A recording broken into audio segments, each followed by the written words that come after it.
가족들과 함께하는 채널 우리 아이 연구소. 저희 둘째 아이는 43개월에 자폐 진단을 받은 아이입니다. 첫째 아이도 어릴 때 발달 지연이 있었지만 치료도 하고 저도 많이 노력해서 초등학교 2학년인 현재에는 학교에 무리 없이 잘 다니고 있어요. 저는 열정적인 워킹맘이었지만 둘째가 발달이 느린 걸 알고 올해 휴직을 1년 했습니다. 남편과 주말 부부를 하다가 지금은 같이 살고 있지만 출퇴근이 늦어서 육아에 거의 도움은 안 됩니다. 양가 부모님이나 친지들도 다 멀리 살아서 그야말로 독방 육아입니다. 두 아들이 터울이 5살인데 같이 놀지는 않고 제가 이 아이 저 아이 왔다 갔다 하며 봐주고 있어요. 그래도 첫째는 많이 커서 친구들이랑 놀다 오기도 하고 혼자 레고를 하거나 숙제를 하며 시간을 보낼 수 있습니다. 자폐 진단을 받은 둘째는 아주 산만한 편인데 끊임없이 의미 없는 소리를 내 저를 꼬집고 밖으로 나가자고 합니다. 비가 오던 토요일엔 남편이 친구를 만나러 나갔는데 제가 두 아이를 데리고 집에 있으니 정말 미쳐버릴 것 같았어요. 사실 이미 항우울제 약을 받아서 한 번 먹었는데 심장이 너무 뛰고 잠을 못 자는 부작용이 있어서 더 이상은 못 먹고 있어요. 일요일엔 맑게 개어서 아이들을 데리고 공원에 갔다가 집으로 오려고 하니 둘째가 안 오겠다고 하고 첫째는 가겠다고 하고 저도 너무 더워서 집에 가고 싶은데 도망다니는 둘째의 손을 엄청 세게 탁 하고 때렸네요. 남편이 지금 아이 둘을 데리고 나갔는데 눈물이 멈추질 않고 이런 생활이 계속 반복되니 너무나 무기력하고 앞으로 아이들을 잘 키울 수 있을까 걱정도 되고 해서 선배 맘님들은 이런 힘든 상황에서 어떻게 마인드 컨트롤을 하면서 아이를 키우셨는지 궁금합니다. 아이가 평일엔 어린이집을 5시간 정도 가고 있어서 저도 그 시간엔 요가도 다니고 새벽엔 수영도 다니고 나름 노력은 하고 있습니다. 그럼에도 아이가 하원하는 순간부터 자기 전까지 제가 너무 힘들어요. 어떻게 그릇을 넓혀야 할지, 어떻게 울컥 올라오는 순간을 잘 참아내야 하는지 해안을 주세요.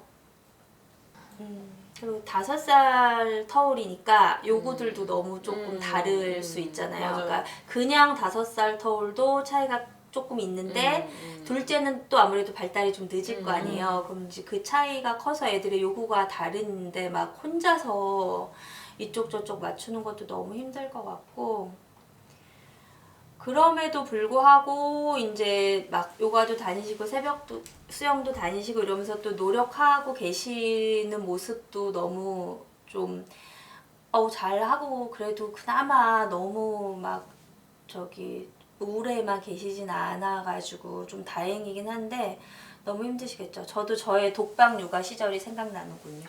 근데 궁금한 거는 선배님들은 여기 사연에서처럼 그러신 적 있어요? 그 아이들을 이제 만나잖아요. 기관에 보내고 만나기 전에 정말 이렇게 막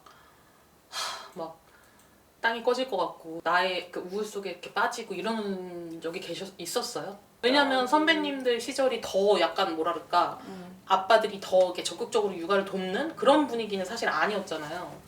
맞아. 지금처럼. 그러니까 사실 그 독방 육아라는 게 너무 일상이어서 그게 사실 부당하다고 느끼지도 못했을 시기에 애들 키웠을 것 같아가지고. 아니 나는 또 너무 이해가 가는 게 뭐냐면 이분이 토요일날 남편이 친구를 만나러 갔는데 막 나 미워 거기서 죽을 것 좀 같다 그랬잖아. 나 이 경험이 너무 있거든. 아니 왜 집에도 안 오면서 왜 만나 토요일날 애들을 봐줘야지. 나 그래서 읽으면서 아니 아버님 그러시면 안 되는데 이런 생각이 들더라고요. 그리고 내가 왜 우리 남편 대비해 나 완전 독방 육아 했다 그랬잖아요. 근데 우리 남편은 그렇게 생각 안 한다? 그러니까 놀랍네요. 각자들의 느낌이 달라요. 그래서 한 번은 저 다니던 어린이집이 나름 통합을 잘하던 어린이집이어서 그 아빠들도 같이 오는 교육을 한 거예요. 아빠 교육. 주로 엄마들 대상으로 부모 교육을 하는데 그날은 아빠들도 올 수 있게 저녁으로 이제 오셔라 그래서 이제 아빠들이 많이 왔어. 그래서 이제 아빠들이랑 이렇게 그 강사분이 있고 이렇게 얘기를 나누는데 그 본인이 어느 정도 이렇게 점수나 되나 이런 걸 하는데 이 남편이 본인이 한 90점쯤 된다고 생각하는 본인 자신의 점수를 어머 어떤 점에서 너무 궁금하다. 나 정말 너무 황당했어. 근데 이 사람 왜 도대체 그렇게 본인에게 90점을 줬는가 했더니 부인이 시키는 걸 안 한 게 없다고 생각하는 거야. 그러니까 내가 이 사람한테 자기 이거 좀 도와줘요, 뭐 당신 이거 좀 해요 한 거를 본인은 다 맞춰서 따랐다고 생각하고 있더라고. 다른 아빠, 내 기준 다른 아빠들은 하는 걸 그냥 다 안 시키고 뭐 이 사람 그래 뭐 바쁘니까 뭐 일하니까 그래 이 사람도 친구 만나는 날 있어야지 이래가면서 다 이해를 해주고 안 시켰는데 그러니까 예를 들어 남들 100개 해줄 때 난 2개 시켰는데 자기는 시킨 거 다 했다고. 그 2개가 100%니까. 그렇게 생각할 수 있을 것 같아. 그리고, 그리고 10점인 남자들은 줄 아는 거야. 단순해가지고 아주 세세하게 짚어줘야 돼. 저는 일단은 이거 다 읽고 나서 근데 이 형분 저보다 낫다. 지금 이미 이렇게 힘든 시기에 너무나 지혜롭고 현명하게 해볼 수 있는 수단을 그래. 다 해보신 거예요. 본인이 지금 알고 있는 거잖아. 네. 내가 이렇게 가다가는 어떻게 되겠구나 해서 본인이 막 그거를 이미 하고 있는 거잖아. 인식하고 있다는 것 자체가 맞아. 너무 훌륭하세요. 왜냐면 맞아. 저는 지나고 보니까 제가 이 시기 때 나는 산후 우울증이었다. 그때 우울증이었네. 굉장히 그때 일찍 더 그럴 걸 왜 더 이렇게 적극적으로 못 알아봤지? 약간 이런 생각이 드는데 본인을 잘 아는 게 생각보다 맞아. 되게 어렵거든요. 사실은 어머니보다 되게 경미한 상황이라 하더라도 자기를 잘 인식하지 못하는 게 전 더 위험하다고 보던데 많은 노력을 해보셨잖아요. 그래서 사실은 다 해보셨는데 여기서 그나마 그 제일 시급하다고 저도 생각이 들고 이런 건 안 알아보셨나? 라고 여쭤보고 싶은 거는 일단 지원 인력 같은 거 가장 시급하게 필요할 것 같아가지고 저는 이거를 보고 이제 너무 안타깝잖아요. 누군가 도와줘야 되잖아요. 그래서 중증 장애아동 돌봄 서비스 왜 사용 안 하셨지? 이런 생각이 들면서 그게 몰라서 안 하신 건지 여기 이제 자폐성 장애 진단을 받았다고 돼 있는데 진단만 받고 복지카드 일종의 장애 등록은 혹시 아직 안 하신 건가? 이런 생각도 그럴 수 들더라고요. 있겠다. 나이가 그래서 어리니까. 만약에 등록을 안 하셨으면 그 서비스가 안 되고 그리고 이제 이 중증이 붙은 게 이제 저희 그 장애 등급제를 아시는 분들은 아시잖아요. 그러니까 그 자폐성 장애나 지적 장애 등급은 1급부터 3급까지밖에 없는데 1급부터 3급까지는 중증이라고 한단 말이에요. 그래서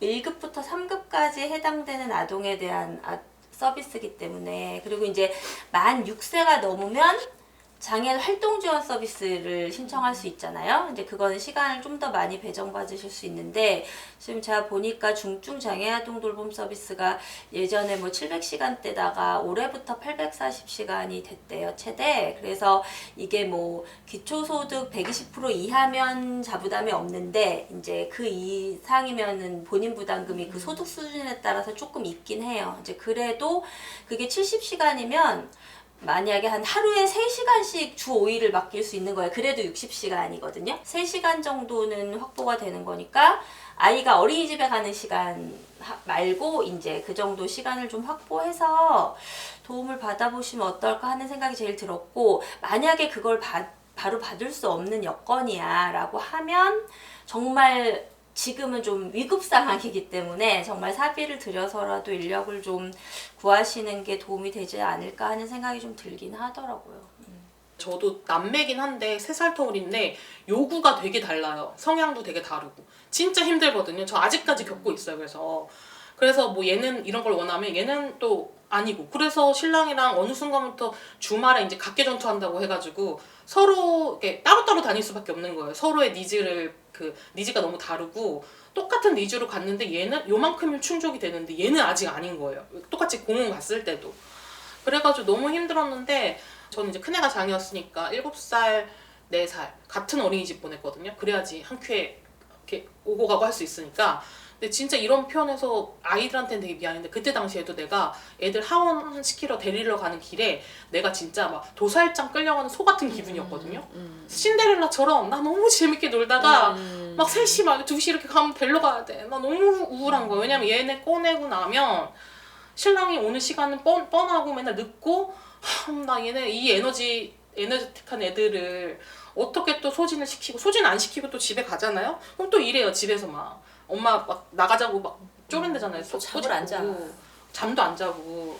근데 아마 이렇게 꼬집는 걸로 표현했다는 거 보니까 아직 언어 발달이 막 원활하지 않은 것 같아요. 보통은 어릴 때 그렇게 나오는 거 보면 사실은 그 본인의 욕구가 제대로 표현이 안 됐을 때 이제 행동으로 나오는 경우를 많이 봤어가지고.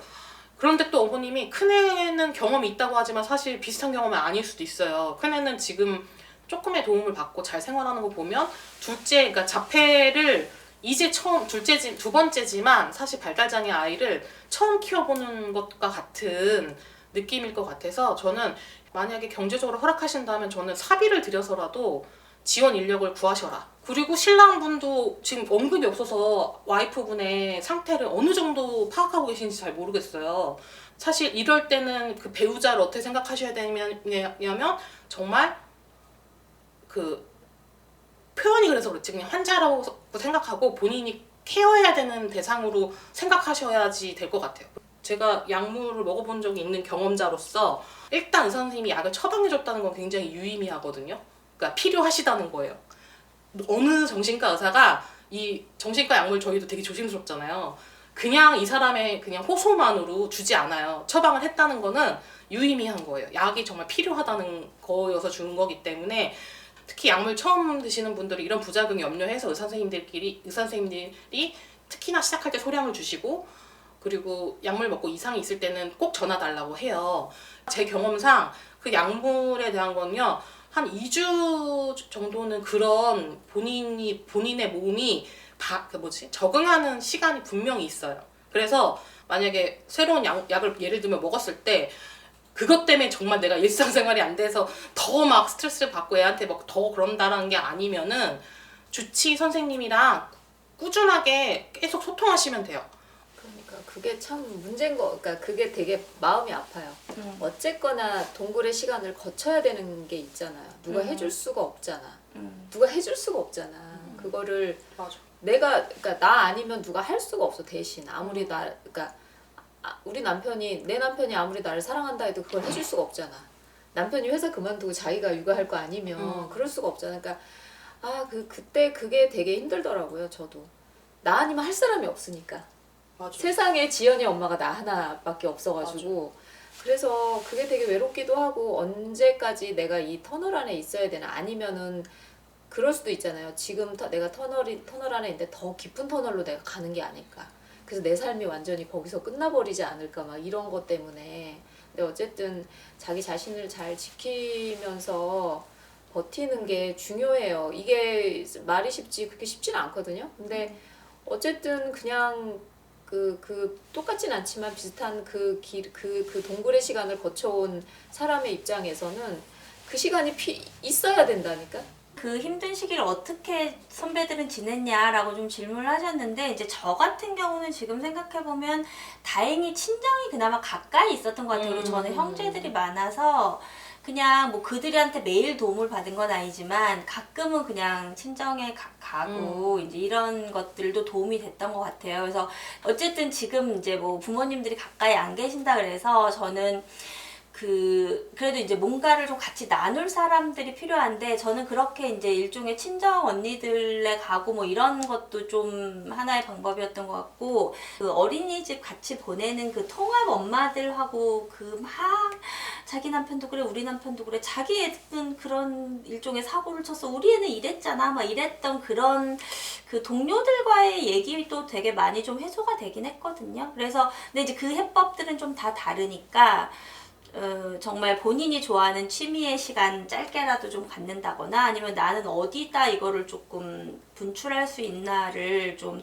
생각해서 꼭 그 여유를 좀 가지셨으면 좋겠어요. 그래서 보기를 좀 넓혀드려 볼까 봐요. 제가 최근에 저도 여기저기서 많이 들었는데 그렇게 걷는 거나 이렇게 막 운동 다니는 것도 너무 좋긴 한데 일단 그냥 걷는 거가 되게 뇌를 되게 리프레시하게 한대요. 그래가지고 그거나 아니면 의외로 쓰는 거.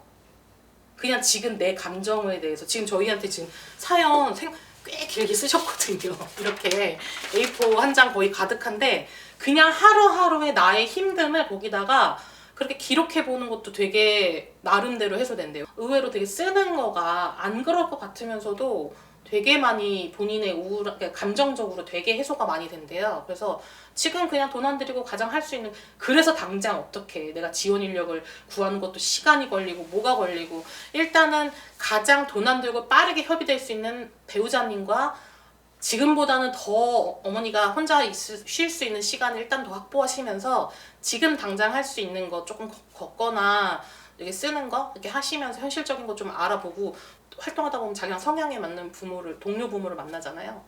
그렇게 해서 이제 동료끼리 서로의 지지자가 되어주고 위로해주고, 그런 거랑 내가 원래 좋아하던 거, 그런 거 하는 거, 그래서 그런 걸로 많이 해소하는 거 봤어요. 그래서 성향에 맞게 좋아하시는 거 찾아서 하시면 좋겠어요.